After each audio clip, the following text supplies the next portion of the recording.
Nós vamos colocar em pé, convido a igreja para nós fazermos a leitura da palavra de Deus, e nós vamos estar falando no livro de Efésios, capítulo 4, do verso 3 ao 6, apenas esses os versos 3, 4, 5 e 6.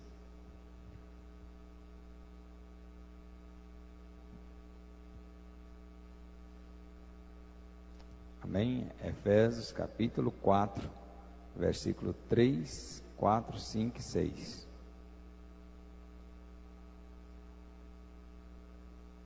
Vamos falar sobre a estrutura da igreja. Jesus, ele deixou uma igreja padrão, uma igreja de uma forma padronizada, mas não deixou apenas uma igreja. Às vezes nós olhamos essa questão de várias igrejas e ficamos preocupados com isto. Vamos falar um pouco sobre isto, amém? Efésios capítulo 4, versículo 3 até o 6. Procurando guardar a unidade do Espírito pelo vínculo da paz. Há um só corpo, um só Espírito, como também foste chamada a um só esperança da vossa vocação, um só Senhor, uma só fé, um só batismo, um só Deus, Pai de todos, a qual é sobre todos e por todos, em todos vós. Amém? Tomai-vos assento, que Deus abençoe a todos em Cristo Jesus. A igreja do Senhor é uma igreja padronizada pelas cartas paulinas. Geralmente nós sabemos que o apóstolo Paulo foi um dos corregedores da igreja, aplicador das doutrinas, como as cartas, e Éfeso é uma das cartas de exortação à igreja, com respeito à pessoa física da igreja, a pessoa física do ser humano, e também a pessoa espiritual. Por isto Paulo fala sobre este ato de há um só corpo, Quando nós vamos ver essa questão de um só corpo, também um só Espírito, como também foste chamado a uma só esperança da vossa vocação. Vamos fazermos uma análise de primeira mão dentro desse texto, irmãos. O que eu posso entender que o apóstolo Paulo está dizendo a nós, que o crente precisa ser vocacionado para servir a Deus.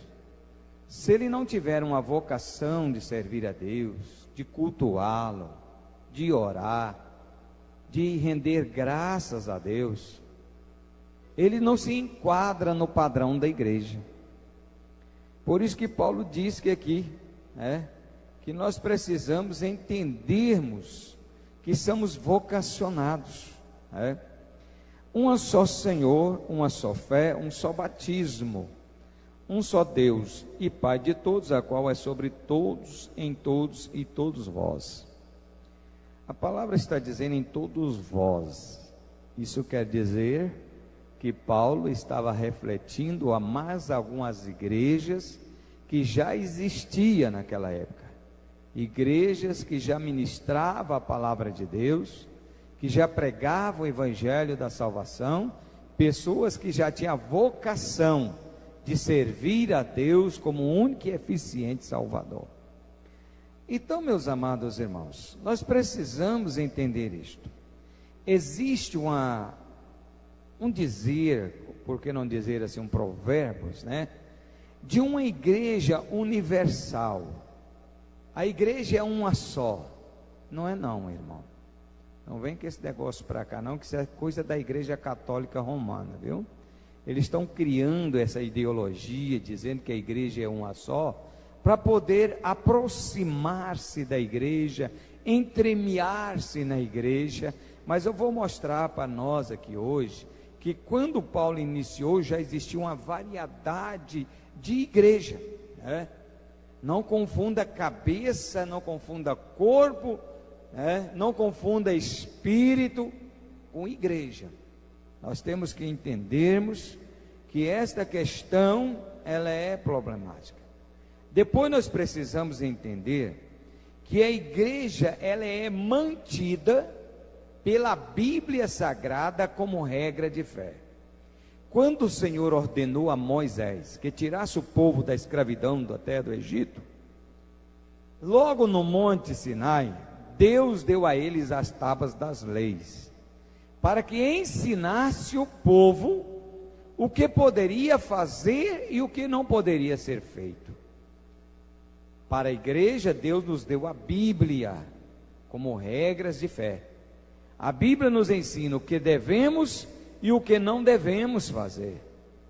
E é importante que o próprio salmista, quando ele se retrata da palavra de Deus, ele mostra que a Bíblia ainda está acima da sua própria palavra. Ele diz: olha, eu escrevi os salmos, eu escrevi algumas crônicas, mas a palavra de Deus, a Bíblia, ainda está acima das minhas palavras. Vamos conferir esse texto no Salmo 138, o versículo 2, quando Davi, ele vem mostrando a qualidade do ensino da palavra de Deus. Vamos lá, Salmo 138, o verso 2. Inclino-me para o teu santo templo e louvo o teu nome pela tua benignidade e pela tua fidelidade, pois engrandeceste acima de tudo o teu nome e a tua palavra. Amém, irmãos? Nós observamos aqui que Deus engrandeceu acima de tudo o teu nome e a tua palavra. O que é a palavra? A Bíblia. A Bíblia aberta, ela é a palavra de Deus. Então Deus engrandeceu acima de tudo, e o salmista mostra essa diferença para a igreja. O salmista vem mostrando aqui: inclinar-me-ei para o teu santo templo. A igreja é lugar de nós inclinar, é lugar de nós reconhecer o poderio de Deus, é lugar de nós prestar o nosso culto a Deus, no seu santo templo. Louvarei o teu santo nome, pela tua benignidade e pela tua verdade, pois engrandecerei a tua palavra acima de tudo, ou acima do teu nome. Amém, irmão? Você tem valorizado a Bíblia? Você tem valorizado ela como a palavra de Deus? Você tem trazido a Bíblia para a igreja? O pastor Abigail, nesse aniversário, ele estava dizendo para nós ali no jantar, que muitas pessoas estão perdendo o costume de trazer a Bíblia para a igreja, e outros já traz a Bíblia para a igreja e já deixa em cima do banco, escreve o nome nela, Bíblia do fulano de tal, ela mora lá na igreja, ele não conduz mais a Bíblia para casa, nem de casa para a igreja, e Deus tem promovido certas facilidades, que hoje no celular você tem a Bíblia, tem o tablet, tem no computador, tem no iPhone, tem no iPad. Então em todo lugar você tem a Bíblia. Aí a pergunta: você tem considerado ela acima de todas as coisas? Ou você colocou ela no seu tablet, ou no seu iPhone, no seu celular, só por uma fantasia? Ou você faz uso dela no trabalho, faz uso dela após o almoço, no recreio do almoço? Tem considerado a Bíblia como manancial da palavra de Deus? Olha, eu vou ler a Bíblia porque eu quero ouvir uma palavra de Deus agora. Eu vou ler a Bíblia porque Deus vai falar comigo através dela. E quando eu começar a ler, seja no tablet ou no celular, Deus vai estar me dando resposta da minha petição. Bíblia é a palavra de Deus. Então o salmista disse: olha, eu coloco ela acima de tudo. Eu coloco ela em primeiro lugar. Acima da minha Bíblia está só o Senhor. O Senhor está acima, depois vem a Bíblia. Ele é acima de todos os nomes. E a Bíblia, como palavra, como regra de fé, está acima de todos nós. Então nós precisamos dar crédito e entender que quando viemos à igreja, Nós não viemos aqui simplesmente fazer aí uma visita. Nós não, somos crentes e viemos inclinar, quer dizer, viemos prestar o nosso culto de adoração. Posso dar glória a Deus, posso orar de joelho, quando eu entro na igreja, dizer obrigado, Senhor, pelo dia que o Senhor me deu, pelo alimento, pelas minhas vestes, pela minha saúde, se foi boa, se foi mal, mas eu cheguei até aqui agora e vim te agradecer. Inclinar diante de Deus é expressar o seu dia na presença de Deus. Temos feito isto, irmão? Você sabe o que você falou na oração de joelho? Você sabe o que você falou com Deus quando entrou aqui?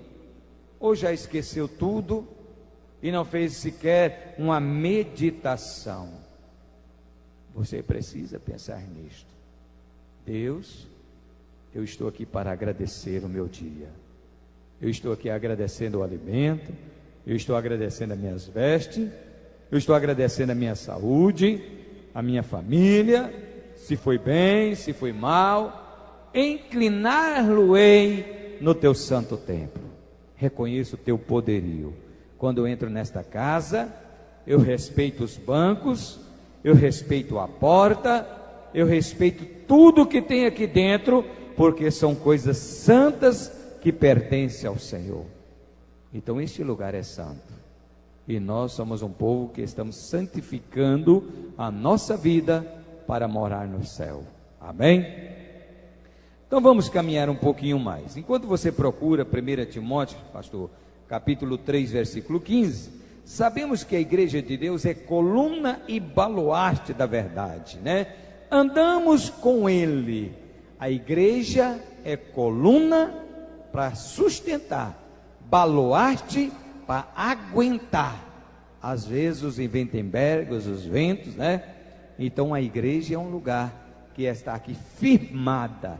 É importante que Jesus disse: olha, o inimigo não vai fechar as portas da igreja. Ela é um baluarte, ela resiste os vendavais, ela resiste às perseguições, às tentações. A igreja, ela está aqui para resistir. Vamos ver o que diz Paulo em Timóteo 3:15. 1 Timóteo.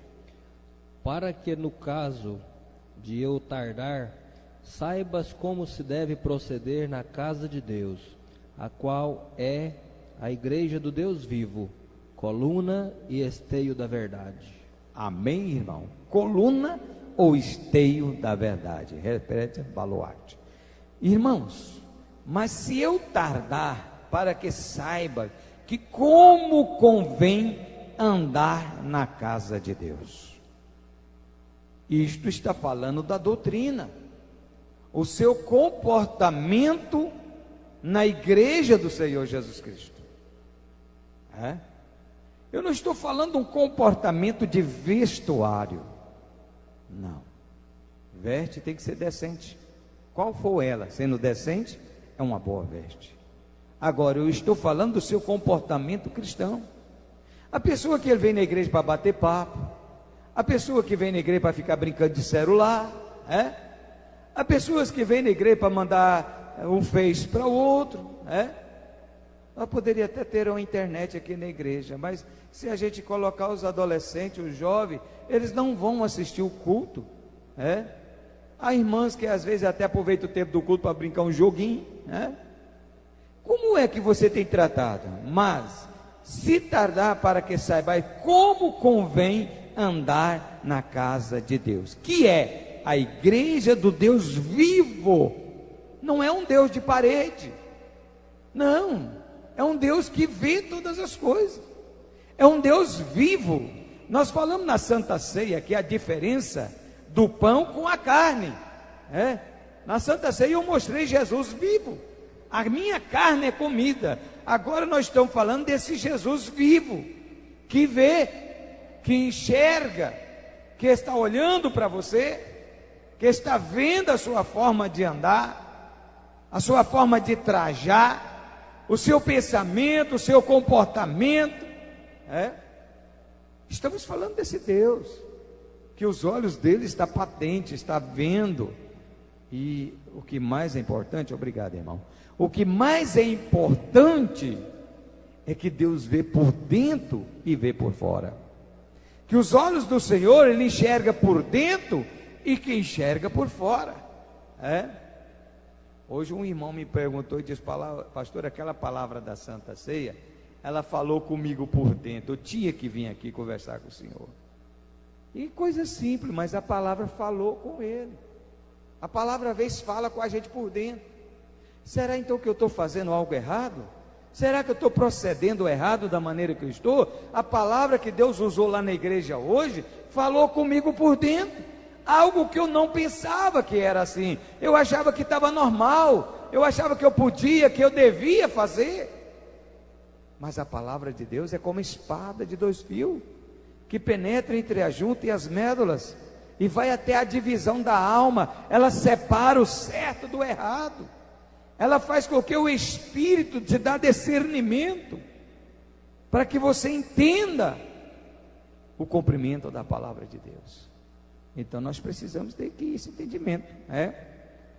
A coluna e firmeza da verdade. Aqui não é lugar de mentira. Aqui não podemos usar de engano. Tem pessoas que ele vem aqui e quer dar um testemunho, e o seu testemunho é fantasioso. Fantasioso. Acrescenta alguma coisa, aumenta alguma coisa. Não pode. A Bíblia diz que aqui nós temos que ser coluna da verdade. As pessoas têm que olhar para nós e ver a verdade. Porque no momento que eu começo a falar mentira, pastor Clésio, a Bíblia diz que a verdade não está em mim. Porque diz assim: conhecereis a verdade. E o que acontece, irmão? Vos libertará. Então, se eu ainda estou mentindo, se eu ainda estou usando as coisas passadas, se eu ainda estou vivendo no compadre, na comadre, no padrinho, na madrinha, eu ainda estou vivendo o passado, eu estou enganando a mim mesmo. Isso Deus vê por dentro de você. Às vezes você vem para a igreja, e aqui na igreja eu olho para você e vejo um bom crente. Eu vejo você um bom esposo, eu vejo você uma boa esposa, mas Deus vê dentro de você. Se você maltrata, se você blasfema, se você xinga, se você machuca, se você usa as palavras vã, xingatinas, Deus vê. E você é a coluna da verdade, porque você está conhecendo a verdade. Então não podemos usar de engano, de mentira, de falsidade.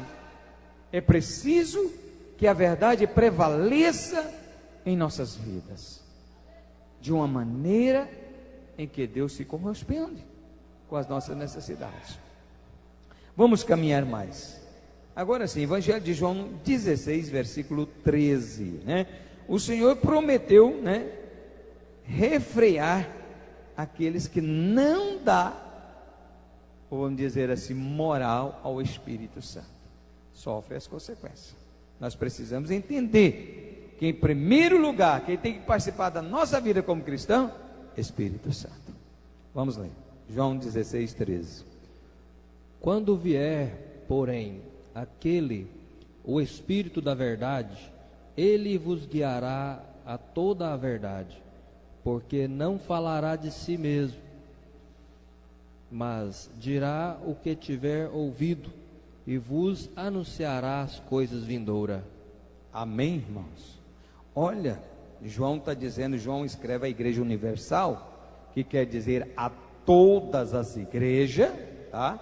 O Evangelho de João não é direcionado a uma igreja, o de Mateus é direcionado a uma igreja, o Evangelho de Marcos é direcionado à igreja de Roma, de Mateus é direcionado à igreja dos judeus, a igreja de Lucas é direcionada aos gregos, o Evangelho de Lucas, mas João é para todas as igrejas. Por isso ele diz: mas quando vier aquele, o que é esse aquele? O Espírito Santo. Aquele, quem é esse? Quando vier aquele, o Espírito Santo, de verdade, olha, irmão, ele está falando, o Espírito Santo de verdade, ele vos guiará em toda a verdade. Em toda a verdade. Irmão, quando o crente está em comunhão, participando da ceia, que ele faz um deslizozinho, comete uma falha, um pecado, o Espírito Santo dá uma cutucada assim na mente dele e diz: ó, falhou. É o Espírito da verdade. Ele diz: você falhou. Fala com Deus aí que você falhou. E Deus viu, ele percebeu que você falhou, você errou, você pecou, né? E é só reajustar. Reajusta com Deus. O Espírito veio para te lembrar, o Espírito veio para alertar você, para despertar você que você falhou. É o Espírito da verdade em verdade. Ele não pode deixar passar a mentira. Ah, irmão, eu não vi. Viu, você viu. O Espírito Santo não deixa ninguém enganado, você viu. Agora não tente enganar o Espírito de Deus. Reconheça, reconheça. Eu falei, mas a minha fala foi no momento, errei, estou me justificando e pedindo perdão, pronto. Estou me justificando a minha fala e pedindo perdão, pronto. Recorri o recurso do Espírito Santo. Falei a verdade porque eu havia mentido. E Deus não leva em tempo da sua ignorância.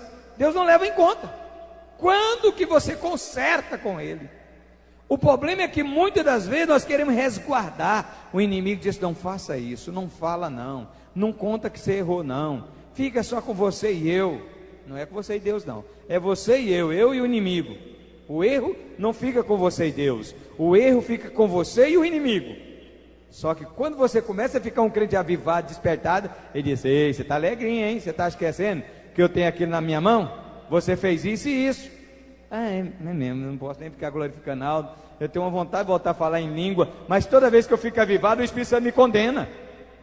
Então, irmão, conte logo o que você fez para Jesus.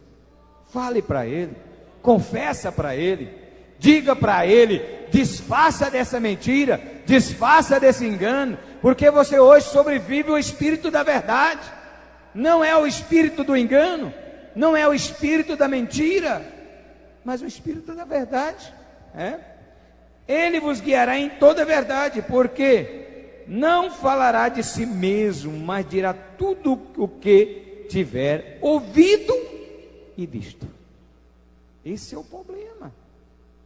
O Espírito Santo é os olhos do Senhor aqui na terra, e é os ouvidos do Senhor também. Tudo que ele tiver ouvido e visto, ele vai dizer: ó Pai, eu não posso mentir. É por isso que Deus não permitiu que os anjos viessem pregar o Evangelho. O Evangelho dos anjos seria feito com juízo. Eles não aceitam desculpa e nem mentira. No momento que a pessoa fizesse o que era errado, ele já cortava logo o pescoço. Você não serve para Deus, você já está julgado. Então o Senhor disse: olha, eu que vou fazer isto. Eu vou morrer, vou dar a minha vida, e quando eu retornar eu deixo o Consolador, o Espírito da verdade. Ele vai ouvir, ele vai ver tudo o que você está falando, o que você está praticando. Então não engana a si mesmo. Não adianta nós se enganar a nós mesmos. Amém? Temos que ter muito cuidado. Mas dirá tudo o que viram e ouviu, e vos anunciará o que há de vir.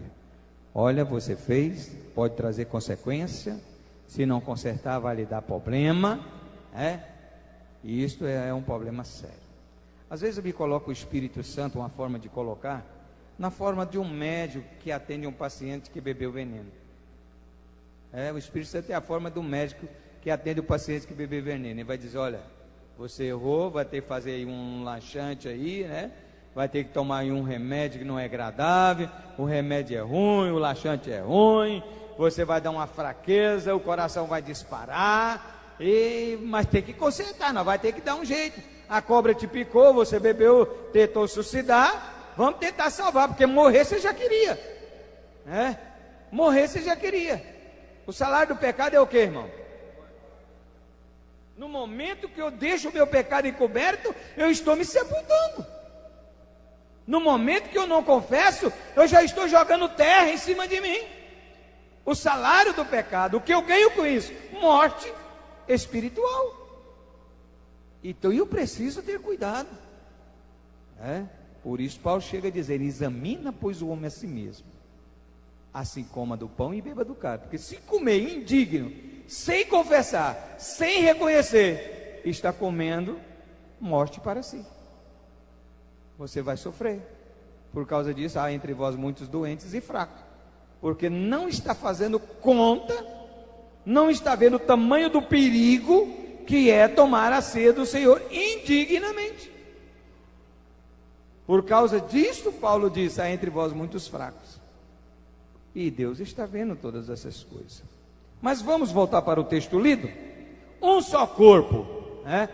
Depois de falar das introduções aqui, nós vamos voltar para o texto lido. Um só corpo, amém? Enquanto o irmão vai procurar 1 Coríntios capítulo 1, versículo 2, né? Nós sabemos que a ideologia de um só corpo não aplica a dizer uma só igreja. Não existe uma só igreja. Eu repito isto aqui para os irmãos, né? E vou mostrar nessa leitura que não é uma só igreja. Como eu disse e repito, é uma ideologia da igreja romana, querendo assim, agora o Papa vem com mais força aí, o Papa argentino, né? Com mais força, querendo uma unificação das religiosidades. A igreja não se drobará diante disto. A igreja do Cordeiro é uma igreja lavada, remida no sangue de Jesus. Amém? Vamos mostrar essa diferença? 1 Coríntios 1 e 2. Capítulo 1, versículo 2. A igreja de Deus que está em Corinto, aos santificados em Cristo Jesus, chamados para serem santos, com todos os que em todo lugar invocam o nome do nosso Senhor Jesus Cristo, Senhor deles e nosso. Você observou o texto, irmão? Primeiro Paulo chama a igreja de Deus que está em Corinto. A igreja de quem? A igreja de Deus que está em Corinto. Essa é a nossa igreja que Paulo está dizendo. Aí Paulo reconhece aos santificados em Cristo Jesus, chamados santos, refletindo a nós, como a todos os que estão em todos os lugares. Agora ele está falando das outras. Como a todos que estão em todos os lugares, né? Em todos os lugares, invoca o nome do Senhor também, o Senhor Jesus Cristo, sendo eles e nós que invocamos o nome do Senhor. Então não é uma só igreja. Paulo está mostrando que tem a igreja de Deus e tem a igreja dos que invoca. Por que invoca? Porque Deus disse: não farás imagem de escultura para si, não chama outro Deus de Deus no meu lugar. Não invoca. Invocar é quem já morreu. Invocar quem acredita que ele está morto. Tem algum crente aqui que acredita que Jesus está morto, irmão? Se tiver, levanta a mão. Se você ainda acha que Jesus está morto, então você é a igreja de Deus. Mas lá na igreja que eu disse, ela ainda crê no Deus morto, ainda vive o Deus morto. Então Paulo está dizendo da diferença das igrejas, né? Ele diz: ó, um só corpo. Ele não está falando da cabeça. A cabeça é Cristo, mas o corpo tem braço, o corpo tem perna, o corpo tem mão, tem dedo, tem unha, o corpo tem vários compartimentos. Então um só corpo. Por quê? Chama cristianismo. Esse corpo é chamado cristianismo. Nele está envolvido espiritismo, catolicismo, jeovalismo, russilismo, e tantas outras entidades religiosas. Todos são considerados cristianismo. Hoje eu estava vendo um debate de um líder religioso, o adventismo, e ele dizendo: nós não somos considerados cristãos, porque nós somos adventos. Adventos, o que é advento, irmão? Somos adevotos do sétimo dia. Não seria devoto do Senhor Jesus Cristo? A qualificação de valores não é a morte de Jesus, é guardar o sábado. Por que não guarda Jesus em vez de guardar o sábado? Então não é religião dos santos. E ele diz: não me importo com isto. Assim aprendemos e assim nós vamos encontrar com Jesus. É a igreja dos santos. Está enquadrado. É a maneira deles crer. Não me revogo a eles, nem qualquer outra igreja. Mas a igreja de Deus, ela conhece o Senhor pela porta. João 10 e 10. Eu sou a porta das ovelhas. Quem passar por mim está garantido. Agora, se não passar, arrisca. Então você precisa encontrar Jesus como autor e consumador. Colossenses capítulo 1, versículo ainda 18, né? Não podemos confiar, né, nesse negócio de um só corpo também.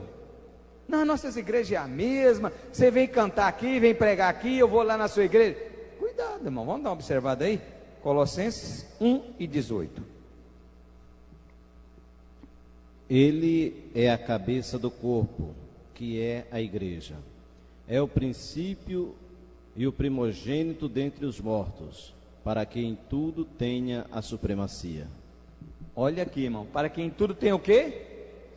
Sua primacia. Se você colocou qualquer outro objetivo, um sábado, né, ou um Jeová, ou só o espiritismo, na pessoa da igreja, ela perde a sua validade. A igreja do Senhor Jesus Cristo confessa que Cristo está vivo e venho buscá-lo. Ele é a cabeça da igreja. Agora a igreja que não tem primazia, eles acreditam que vai ser aqui mesmo, eles acreditam que isso aqui ainda vai virar um paraíso, ele acredita que é importante você guardar o sábado e não guardar a Deus, eles acreditam que é a base do alimento que se faz purificação. Mas a igreja do Senhor Jesus Cristo, ele confia em um só Deus, e nós precisamos entender isto. Ele é a cabeça de todos, a cabeça de todos. Agora, irmão, tome cuidado, a cabeça, ela está lá em cima, para dominar o corpo, se ele aceitar. Mas quando o corpo não quer aceitar o comando da cabeça, ele se arrebenta, quebra a perna, quebra um braço, bem que eu não queria passar, mas eu tentei e fui acidentado. Aí eu vi que isso aí não estava certo. A cabeça está dizendo, não sobe nessa escada, não troca essa lâmpada, não faz isso. Mas o corpo disse, eu ainda sou muito macho, eu ainda vou lá. Aí cai e machuca. A cabeça sempre está tentando colocar o corpo numa posição de segurança, mas o corpo está sempre se machucando. Então nós precisamos ter o cuidado. Cristo é a cabeça, corpo somos nós. Você é um corpo ajustado, irmão? Você é um corpo que obedece à cabeça? Ou um corpo que é tomado por álcool? A Bíblia diz que a igreja que perverte, ela cambaleia como bêbado. A igreja que foge à doutrina, o ensino, cambaleia. No livro de Apocalipse está dizendo que a igreja que foge, cambaleia como bêbado. Você já viu o bêbado andando? A cabeça vai para lá e ele tenta segurar até que o corpo esmunguenha. Blaf! Que tipo de igreja você é? Você sustenta bem a cabeça? Ou você está embriagado com o sangue dos santos? Precisamos ter um cuidado de nós manter firme a nossa cabeça. Ainda confirmar para os irmãos que havia várias igrejas. Às vezes nós ficamos aí infundados, né?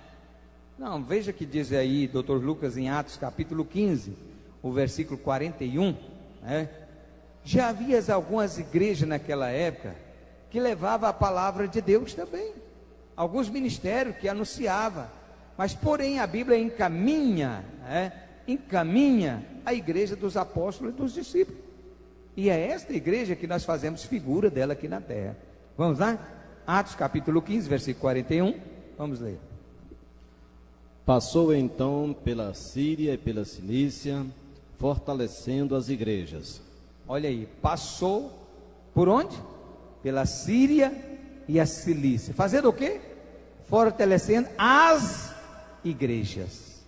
As igrejas. Paulo escreve as 7 igrejas da Ásia. Igreja boa, igreja morna, igreja quente, igreja que vomita. Igrejas. Aí nós pegamos, todos dizem, não, a igreja é universal, a igreja é uma só. Não é não, irmão. Não vê que esse negócio de igreja é uma só, não. Igreja se constitui em um só corpo, quando tem comunhão na santa ceia do Senhor Jesus Cristo. Quando enquadra na primogenitura do Filho de Deus, colocando Jesus em primeiro lugar, Ele é a cabeça. Essa é a igreja que vai morar no céu. Então nós precisamos ter cuidado. Paulo visitava várias igrejas. Algumas ele tirava oferta, algumas ele ajudava, algumas ele aplicava ensino, alguns ele aplicava doutrina, alguns apedrejava eles, alguns mandava falar para ele: foge daqui, senão nós vamos matar você. Tinha que descer ele pela janela, tinha que ele sair correndo da cidade, né? Por quê? Porque tinha igreja que não convinha com a doutrina que ele pregava. Quando ele chegou na igreja primitiva, a igreja do apóstolo Pedro, até esta teve dificuldade para recebê-lo, por causa da incircuncisão. Queria que Paulo fosse um incircunciso. Ele disse: não, eu fui consagrado pelo próprio Senhor Jesus Cristo. Quando eu estava a caminho de Damasco, eu caí pela imposição de mão dele, e daquele dia para cá, ele me constituiu ministro do Evangelho. Não sou ministro feito por mão de homem, mas sou feito pela própria mão dele. Você pode ver isso em todas as cartas e epístolas de Paulo. Ele mostra isso configurando a sua colocação pelo próprio Senhor Jesus Cristo. E Pedro achava que Paulo não tinha competência nem capacidade, mas por fim ele acaba encaixando nesse mesmo processo de Paulo. Vamos ver em Romanos então, capítulo 16, versículo 4, quando o apóstolo Pedro ele vai encaixando agora no sistema de igreja, também dentro da questão dos gentios. Romanos capítulo 16, versículo 4. Arriscaram a vida por mim, sou grato a eles. Não apenas eu, mas todas as igrejas dos gentios. Amém. Essa tradução diz assim: aos quais pela minha vida expuseram as suas cabeças, e que não só lhe agradeço, mas também a toda a igreja do gentil. Pedro, ele disse: olha, quais morri por vocês, quais pedi o ministério. Quando eu entrei a favor, dizendo que eu fui o primeiro a que preguei para a família de Cornélio, o ministério queria me expulsar. Eu era o líder, eu assumi a igreja. Eles queriam que eu abandonasse, porque eu adotei Paulo e Barnabé quando chegaram para a igreja, as quais eu expus o meu ministério. Não se tem que condenar. Eu fui o primeiro a pregar aos gentios, eu fui o primeiro a anunciar a Cornélio e a sua família. Olha, as suas orações subiu, mas manda lá na casa de Simão Bajona, tem um homem lá em cima do terraço, orando, dando uma visão para ele, manda ele descer. Quem era? Pedro. E Cornélio era gentil. Ele disse: olha, eu fui o primeiro a pregar para o gentil, e agora eu não vou aceitar Paulo com a igreja do gentil. Desde que esta igreja intitula Jesus como a cabeça, e Paulo assume essa responsabilidade dizendo: olha, a cabeça da igreja é Cristo. A cabeça da igreja é Cristo. Eu estou aqui para fazer a vontade dele, para anunciar o evangelho dele, e nós vamos viver por ele. Vamos ver isto? Paulo vai dizer assim: olha, uma vez me expulsaram da igreja, até eu era assalariado. Muita gente acha que Paulo nunca recebeu o salário da igreja, não é isso? Vou mostrar para vocês que Paulo era assalariado pela igreja. Eu era assalariado e eles me expulsaram da igreja. Abra aí a sua Bíblia, 2 Coríntios capítulo 11, versículo 8. Você vai ver que Paulo era assalariado, ele ganhava da igreja, e ele reclama essa situação. 2 Coríntios capítulo 11, versículo 8.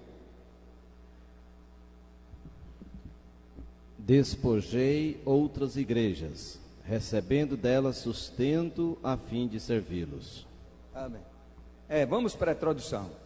Outras igrejas despojei, para que o servisse, recebendo delas salário, quando eu estava presente convosco e tinha necessidade, a ninguém eu defraudei.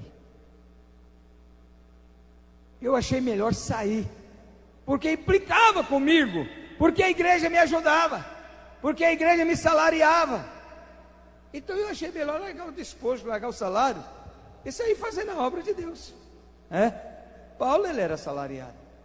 Algumas traduções falam um pouco diferenciado, mas ele está dizendo: eu fui despojado. Leia de novo então, olha essa tradução aí.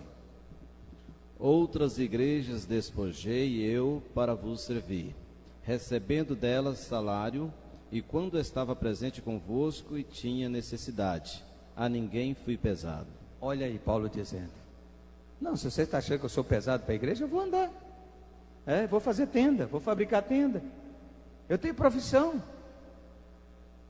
Então, meus amados irmãos, Paulo teve uma luta muito grande para poder ser aceito pelo ministério, aceito pela igreja. Não era só chegando assim e dizer: Paulo chegou, entra para cá, é o irmão Paulo. Não era assim não. Tinha lugar que os irmãos tinham que tirar Paulo escondido, pelo fundo da casa, né, pastor Adilson? Carregaram Paulo pelo fundo da casa, colocavam na embarcação e disseram: olha, vai lá para a cidade de Filipos, porque eles querem matar você, Paulo, vai embora daqui, os irmãos estão revoltados contigo. Porque Paulo estava agora abrindo porta para a igreja ao gentio.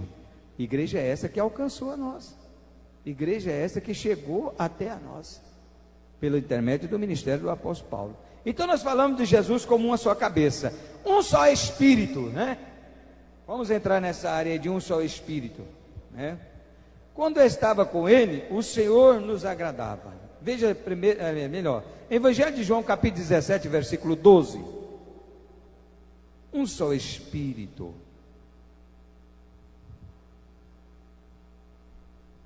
Estando eu com eles no mundo, guardava-os em teu nome.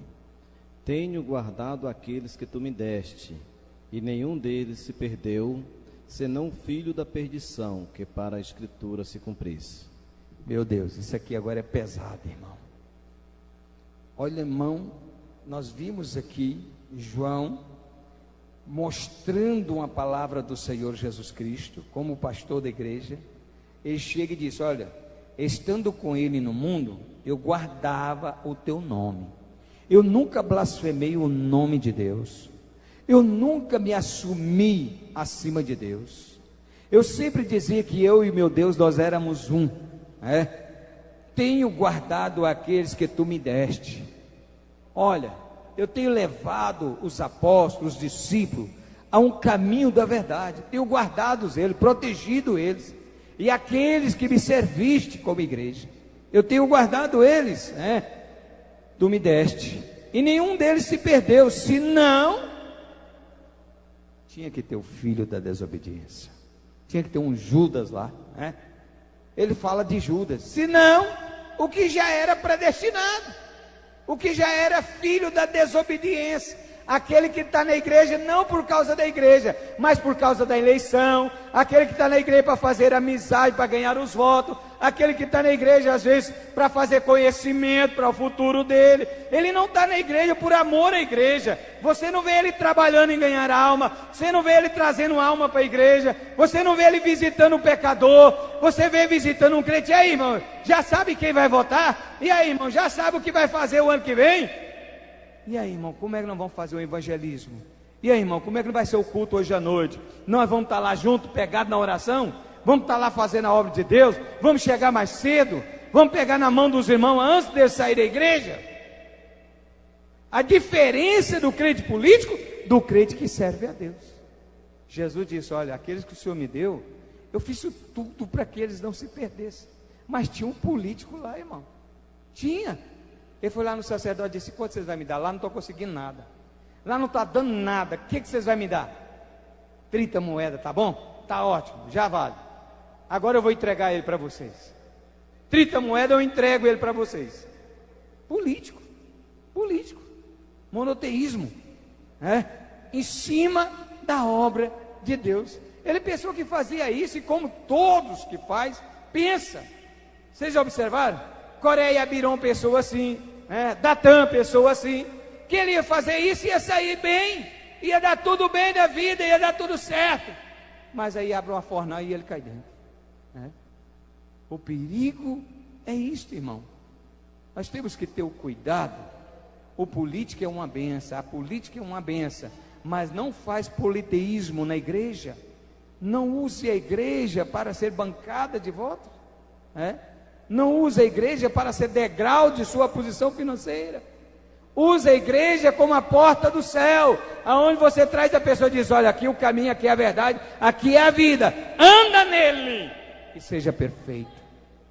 É disso que nós estamos falando, da igreja que precisa ir morar no céu.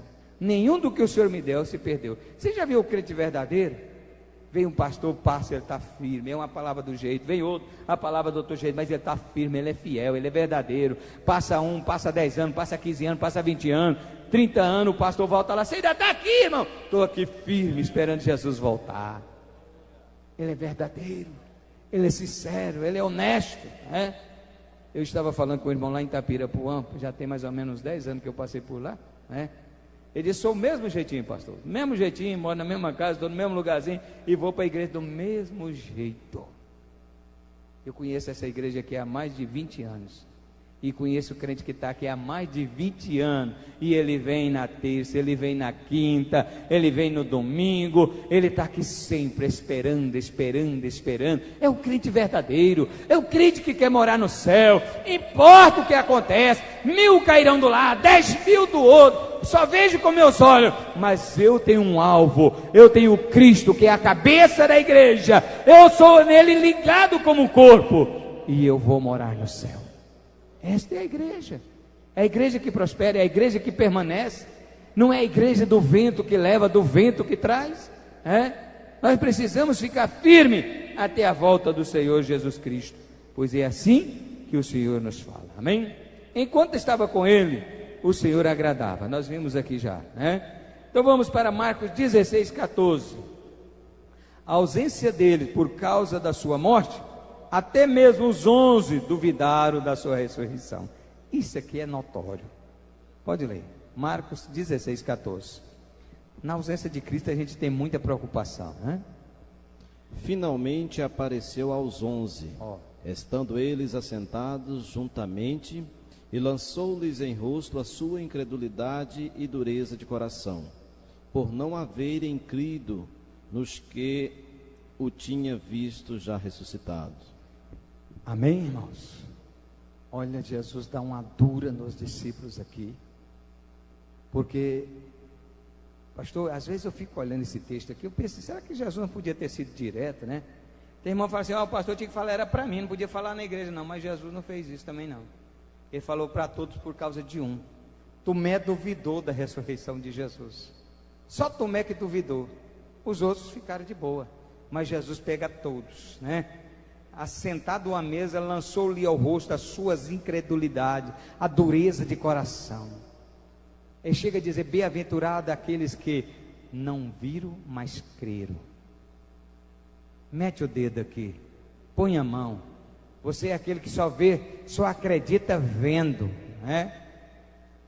Irmãos, nós temos que ter um cuidado, que esse negócio de milagre, hoje, nos dias que nós estamos vivendo, Deus cura, Deus faz milagre, Deus batiza com o Espírito Santo, mas tome muito cuidado, porque está virando um carro forte de pregadores, para poder ganhar um pouquinho financeiros, né? Pessoas que estão instituídos pela vida financeira, usando às vezes magiamento, empurrão, derrubando pessoas, né? E tem aquelas pessoas que fantasiosamente, pastores, gosta de cair quando o pastor põe a mão na cabeça deles. Não é demônio, não é Espírito Santo. Eles acham que é bom cair no chão, fica lá estribuchando, né? E você viu, eu caí lá. Irmão, a igreja que eu conheço, do meu Jesus que eu conheço, ele é uma igreja só que levanta, ele não derruba ninguém. A igreja do Jesus que eu conheço, que eu sirvo, ele não derruba ninguém. É a igreja do Jesus que só levanta. Ele só levanta. A Bíblia diz que ele veio levantar os caídos. Ele não veio derrubar crente. Agora tem pessoas que não podem botar a mão nele, que ele tem bluf. Para com isso, irmão. Toma jeito, para com essas coisas. E tendo feito tudo, ficai firme. Fica firme. Você tem as marcas de Cristo. Você é crente em comunhão, crente que participa da ceia, não tem demônio na vida dele não, irmão. Não tem espírito maligno. E o Espírito Santo não derruba ninguém não. Ele vem para levantar, e não para derrubar. Então para com esse negócio de cai aí, que isso não é coisa para crente não. Crente é feito para ficar firme, para estar firme na presença de Deus. E deixa dessas incredulidades. Eu só creio se eu ver o irmão fazer isso. Eu só creio. Não, irmão. Quando nós estamos aqui impondo as mãos aqui, em primeiro lugar, nós chamamos o Senhor Jesus. Senhor, não há poder nas nossas mãos se o Senhor não colocar do Senhor primeiro. Não há unção nas nossas mãos se o Senhor não estiver do nosso lado. Essa é a minha oração quando eu vou orar para os enfermos. Então, Senhor, vem estar conosco agora, nesse momento, curando, libertando, repreendendo, expulsando, no seu nome, Jesus. Vem fazer presente. E nós temos visto muitas obras sendo realizadas. Porque é no nome de Jesus que a gente faz isto. Sem fantasia, sem essas coisas de ficar empurrando para lá e para cá, para que a obra de Deus cresça de uma maneira sincera, firme e honesta. Você não vai encontrar Jesus derrubando ninguém no meio do ministério dele. Não vai. Ele simplesmente levantava os caídos. Mas tem pessoa que gosta, rapaz. Então tome cuidado com essas coisas. Ainda João 14, versículo 16. Por esta razão Jesus sempre estava com eles, para que ficasse convosco para sempre. 14:16. Eu rogo ao Pai. E eu rogarei ao Pai, e Ele vos dará outro ajudador, para que fique convosco para sempre. Meu irmão, Deus, na pessoa do seu Filho amado Jesus Cristo, quando ele estava subindo lá no Monte das Oliveiras, o discípulo disse: outra vez o Senhor vai embora, nós vamos ficar sozinhos. Espera aí, agora é diferente. Agora eu estou rogando, a palavra roga, eu estou pedindo do nome de vocês. Eu estou implorando ao meu Pai para que mande o Consolador, para que fique no meio de vocês. João 1 e versículo 8, é isto? Fica no meio de vocês, mas recebereis a virtude do Espírito Santo que há de vir sobre vós, e ser-me-eis testemunha, tanto em Jerusalém, Samaria, e até os confins da terra. Amém? Atos 1:8, Perdão, eu disse João. Então, amados irmãos, você precisa entender isto. Jesus não está presente? Não, mas o Espírito Santo está.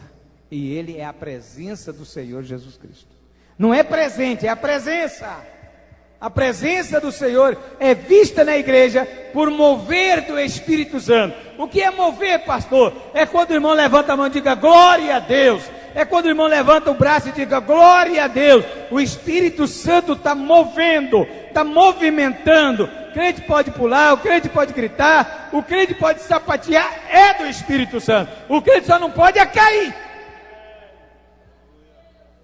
Tudo que é para cima é mover do Espírito.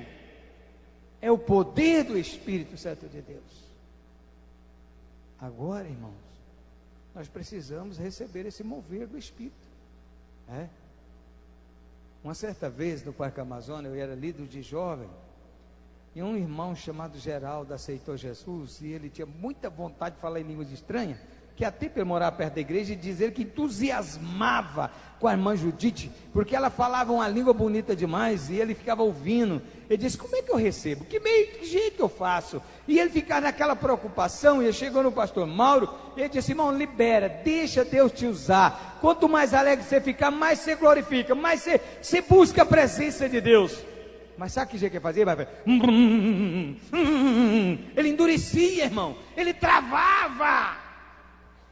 O Espírito Santo, ele sapateia, ele anda, ele vai, ele move, é o mover do Espírito. Ele anda para a direita, para a esquerda, ele pula, ele grita, é mover do Espírito. Se você ficar duro no banco, caladinho, ele passa perto de você e vai dizer: bem que eu queria entrar aí, bem que eu queria fazer uma visitinha aí, mas você não abre a porta, você vem e volta para sua casa, sem glorificar a Deus, sem dar o seu culto a Deus.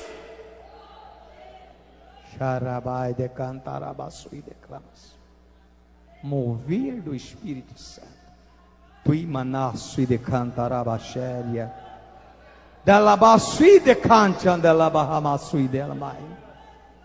Não dá para falar do Espírito sem sentir a presença dele.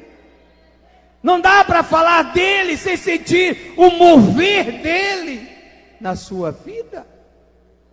E é isto que nos faz alegrar. Efésios 2:22, nós vivemos sobre o cuidado do Espírito. Sobre o cuidado do Espírito. no qual também vós sois edificados para a morada de Deus no Espírito. Oh, glória! Vocês foram edificados para a morada de Deus e do Espírito. Aí se você fecha a porta, se você trava dentro da igreja, como é que ele vai entrar, irmão? Ele vai entrar quando você abre a porta. Glória a Deus. Você está dizendo, pode entrar, Deus. Aleluia, pode entrar, Espírito Santo. É mesmo, glória a Jesus, aleluia. Oh, graças a Deus. É um mover. É Ele entrando e articulando, movendo, entusiasmando, glorificando, agitando, dizendo, pode glorificar agora. A palavra foi boa, Deus falou com você, glorifica, exalta, exalta. Aí você trava. Como que você está sendo movido pelo Espírito? Que jeito foi o seu culto? É um culto de operação? Existe o culto de operação. É aquele culto que o crente está tão derrotado, que ele está sendo operado, ele fica caladinho, anestesiado, não geme, não mexe, entra na igreja, sai, vai embora, anestesiado, anestesiado. Deixa o mover do Espírito na sua vida. Amém, irmãos? Glória a Deus que nos dá vitória em Cristo Jesus. Vamos continuar.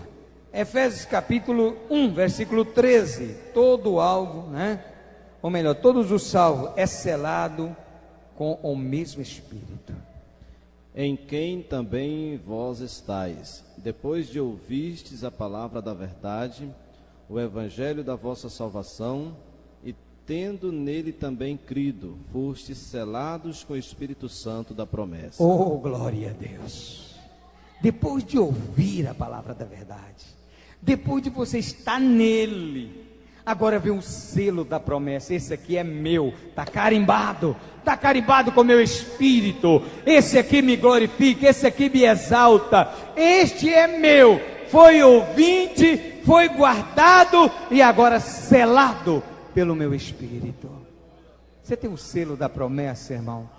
Você já tem esse selo da promessa?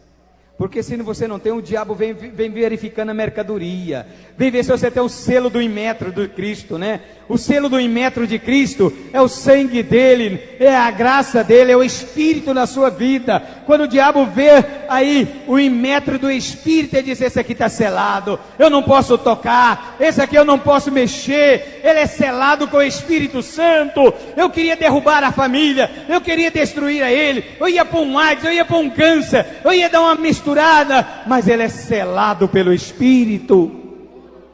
Levanta a tua mão e diga glória a Deus. Dê lugar, abre o teu coração, dê liberdade. Jesus está falando com você sobre o mover do Espírito Santo. A igreja que tem a cabeça como primogênito, Cristo Jesus o Senhor. Ele é o nosso mover do Espírito. Aleluia. Caminhamos porque o horário caminha rápido. Ainda Evangelho de João 14, 17. Somente o crente pode recebê-lo. Sabia disso, irmão? Olha, você vai ver uma diferença. Eu quero te mostrar isso aqui, tá? O Espírito da verdade, que o mundo não pode receber, porque não o vê nem o conhece. Mas vós o conheceis, porque habita convosco e estará em vós. Amém, irmãos? O mundo não pode receber. Você ouviu que tipo de espírito é esse, irmão? Qual é o tipo de espírito? O Espírito da verdade. O profeta Joel, no Antigo Testamento, ele diz: nos últimos dias derramarei meu Espírito sobre toda carne. Carne. Está cheio de carnícia por aí, falando em línguas estranhas, carnícia em adultério, carnícia em pecado, carnícia em prostituição, falando em língua estranha, está aí glorificando, exaltando. Mas aqui João está dizendo, é o Espírito de verdade no crente de verdade. Não é para qualquer um, esse é para os verdadeiros, que são selados com a marca da promessa. Não é derramado, é selado com a marca da promessa. Nós temos que valorizar isto. Você já está selado, irmão? Se não está, comece a falar: Jesus, eu preciso do selo da promessa. Eu preciso do mover do Espírito. Eu preciso ser batizado, como nós costumamos falar, né? Eu preciso ser cheio da efusão do Espírito. Eu preciso falar em línguas estranhas. Eu estou querendo sentir o mover do Espírito na minha vida. Ter lugar. se torna um selado, aceita Jesus te marcar com o Espírito Santo. A Bíblia no livro de Apocalipse diz que lá no céu vai entrar os que são marcados com o selo da promessa, esse selo do Espírito Santo. Então nós precisamos viver fiel em Cristo Jesus, amém? O mesmo poder, está predestinado. Efésios 4:30. Nós já estamos chegando para o final, a hora está para a gente. 4:30. Isto.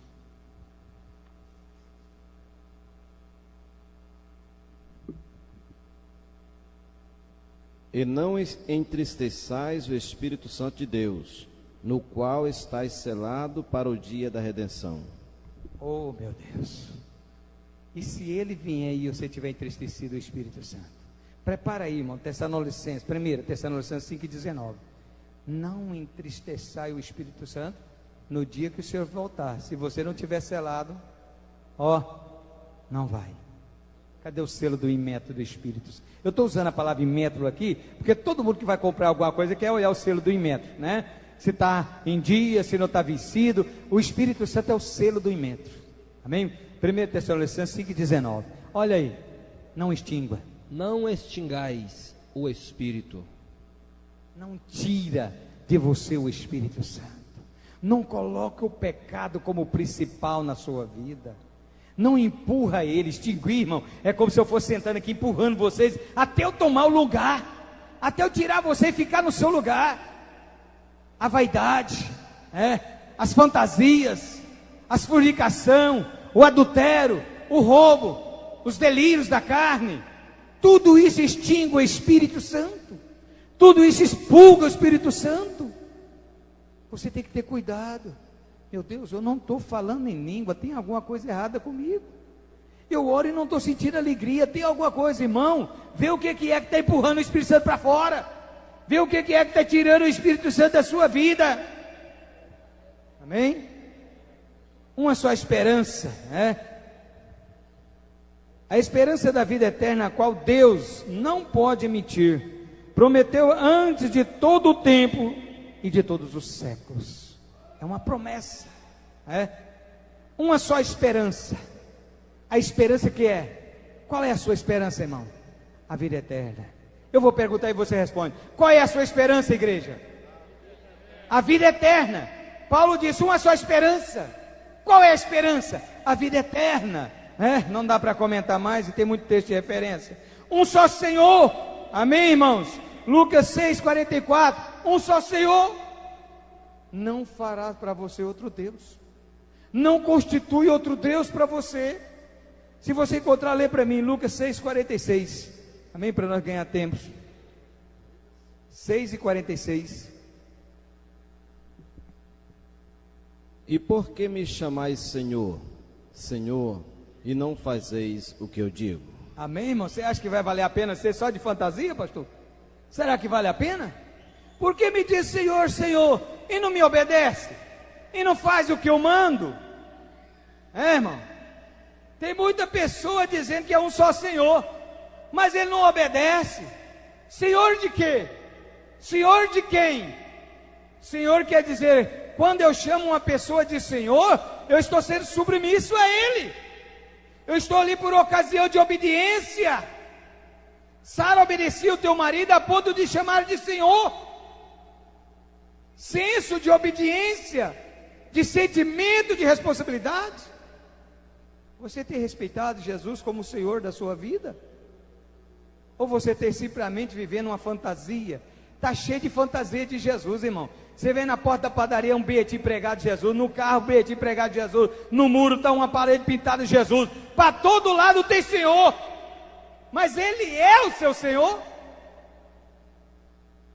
Chiles cantava um hino dizendo, o forte não é o que leva a Jesus numa cruz, no peito, o forte é o que leva Jesus no coração. Tem muita gente dizendo que é forte, vai para a academia, arranca a camisa, põe um crucifixo com Jesus pendurado e diz que é forte.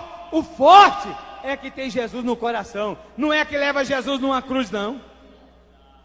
Aonde você tem carregado Jesus? No teu coração? Ou você está levando Jesus no peito? Tome cuidado, meus amados irmãos, Estamos caminhando para o final. Muita, uma só fé, né? Abacuque 2 e 4. Vamos falar de uma só fé desde o Antigo Testamento, que era importante, mas deixa eu falar aqui de Abacuque, Abacuque 2 e 4. Eis que a sua alma se incha, não é reta nele, mas o justo pela sua fé viverá. Aleluia! Você está inchado ou você tem fé de verdade, irmão? Crente inchado é aquele que quando vê o cantor, ele sapateia, ele fica alegre, vem para frente e vai para trás. Quando vê o pregador, ele fica crente de verdade, entusiasma, vem na frente e vai para trás. É inchaço, irmão, é inchaço. É igual beber refrigerante, dá uma rota e está vazio, inchaço.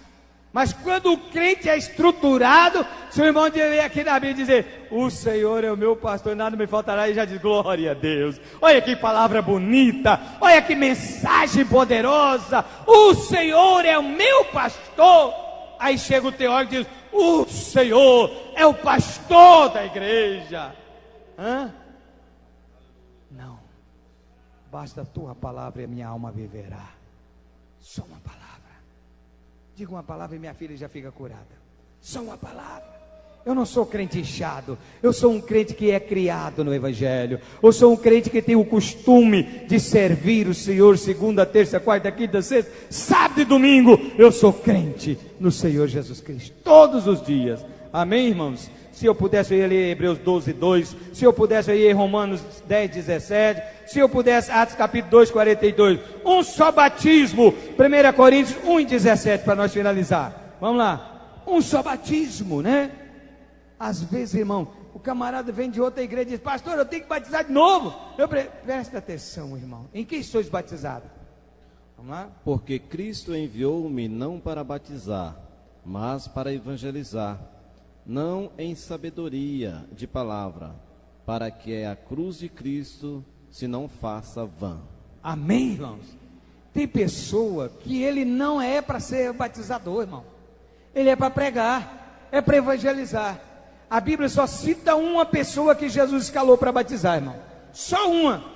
E depois lá na frente Paulo vai corrigir os irmãos que foram batizados por Pedro. Ele vai ter que dar uma correção. Somente João Batista era autorizado para batizar. Somente ele. Naquela época, somente João. Ele batizou Jesus e batizou todos os discípulos. Os discípulos de João passam a seguir Jesus. Aí Pedro começa a querer batizar. E quem foi batizado? Eu sou batizado em nome de Jesus. Mas não tinha em nome do Pai, do Filho e do Espírito Santo. Aí Paulo diz: está errado, está incorreto. Aí Pedro diz: mas recebereis o Espírito Santo então. Já era depois. Aí Jesus vem em Mateus capítulo 28, versículo 19, diz: agora isso aqui é a ordem da igreja, é para a igreja. E o que diz? Ide por todo o mundo, pregai o evangelho a toda criatura. Quem crer e for batizado será salvo se permanecer até o fim. Marcos 16, versículo 15 a seguir também, ele reflete a mesma coisa. Agora a ordem é para que nós batizamos, mas naqueles dias não era toda. Aí Paulo entra em um contraste e diz: ó, ainda que eu não batizei ninguém, a não ser a família de quem? Do carcereiro de Filipe. A não ser a família do carcereiro. Quando eu e Silas estava preso, ainda que não foi eu que batizei, mas eu autorizei a Silas batizar, porque eu não vim para batizar ninguém, eu vim para pregar o evangelho. Aí o Espírito Santo disse: olha, eu vou ter que encarregar alguém. Filipe, aproxima do carro. Filipe, aproxima do carro. Mas é o eunuco aí da rainha de Sadaste. Aproxima. Explica para ele que tem que ser batizado. Agora é um novo mandamento. Fala para ele. Ele está lendo sobre o Cordeiro de Deus que tira o pecado do mundo. Diga para ele que precisa ser batizado. Aí ele disse: e o que me impede? Aqui não tem água? Ele disse: tem água. Para a carruagem. Batizou imediatamente, porque ele cria que o batismo nos purifica também e sepulta os nossos pecados. Amém? Então, meus amados irmãos, nós estamos falando de uma igreja verdadeira, de uma igreja poderosa, de uma igreja que nos produz vida eterna em Cristo Jesus. Um só Deus, mediador é o Espírito Santo. Um só Deus, Jesus deu a vida. Amém? Mas um só Deus. Quando Moisés tira o povo e liberta da terra do Egito, Juntamente com ele foi o governador. O governador criou o maior problema para Moisés no meio da caminhada. Foi o governador que disse: olha, o povo está sem adoração. Moisés já tem 40 dias que está para lá para o monte, e o povo está sem adoração. O perigo da igreja é ficar sem adoração, irmão. Logo eles começam a trazer uns deuses para a igreja para adorar. Logo eles começam a criar os bezerros de ouro. Aí ele começou a pedir todo o ouro que tiver aí, vocês traz, né? Nós vamos pagar um cantor bem bom para fazer um bezerro aqui hoje. Nós vamos fazer um cantor bem chegado aqui, para todo mundo dançar e pular. Tome cuidado. Eu aceito, mas não conceito essas coisas. É difícil para mim como pastor. Aceito, mas não conceito. Não é do meu conceito. Mas eu tenho que aceitar. E até que Jesus volta. Então o irmão fizeram o bezerro de ouro. Isso lhe obrigou Moisés a quebrar a tábua, porque existia um só Deus. A partir daquele momento Moisés não podia mais aceitar Deus a mais do que um só. Ele estava agora como tutor, ou aquele que leva o povo a seguir um só Deus. Chegou um dia que Moisés disse: Deus, o povo não quer obedecer. Aí Deus disse: traga o povo no pé do monte, deixa eu dar uma palavrinha com o monte, deixa eles virem, quando ele chegar aqui eu vou dar uma conversada com ele. Moisés, traz o povo. Moisés chamou o povo veio. Aí quando Moisés disse: vocês vão subir lá, porque Deus agora vai falar com vocês, vocês não querem me ouvir, e vocês vão ouvir direto de Deus, e a palavra de Deus é sim, sim, não, não, passou disso é procedência do maligno, isso causa morte. Aí o povo disse: Moisés, fala você com Deus, Moisés, não deixa Deus falar conosco não. Aí Moisés chegou lá e disse: olha Deus, o povo está com medo. Ele falou: não, está mesmo, porque se eles não aceitarem, eu vou matar tudo. Ele disse: então mata eu primeiro. O Senhor me mata primeiro, porque o Senhor me usou para tirar esse povo. Agora eu estou sofrendo com ele, o Senhor já quer matar ele só na primeira vez? Irmão, se Deus não aguentou o povo, imagina a gente. Deus já queria matar aquele povo tudinho. E olha, irmão, vou falar bem baixinho para vocês. Deus matou eles tudo. Matou ou não matou, pastor? Só sobrou 2. Adianta não, Moisés. Eu vou deixar você dar a mensagem, eu vou deixar você dar água da rocha, eu vou deixar você dar água doce. Eles não vão mudar, Moisés. Eu vou dar comida, eles não mudam, Moisés. Eles pegou a raiz da amargura, eles aprenderam a adorar o bezerro, Moisés. Deixa eu matar. Não mata não, Senhor. Mata não, mata eu então. Então eu vou fazer o seguinte: nem você também vai entrar na terra. Eu sinto muito, mas você também não vai entrar. É duro, irmão. Olha que essa palavra: e conhecereis a verdade, e a verdade vos libertará. Moisés conhecia a verdade. Arrochado pela igreja, Moisés bate na pedra. Ele estava batendo no próprio Deus. Tome cuidado, irmão. Quando você vier falar mal da sua igreja, você está falando mal do próprio Deus. Lembra disso? Ou você já esqueceu? Pedro, tu és Ceifas, que quer dizer, você é um homem da casa de pedra. Sobre esta casa de pedra, ou sobre esta pedra, eu edificarei a minha igreja. Essa pedra da água, essa pedra da cura, essa pedra da alimento, essa pedra da saúde, essa pedra da de tudo, Pedro. Sobre esta rocha edificarei a minha igreja. Não bata na rocha, irmão. Não bata na igreja. A igreja é a pedra. Ela dá alimento, ela dá saúde, ela dá tudo. Se você bater na igreja, se você falar mal da igreja, você vai perder a sua entrada prometida.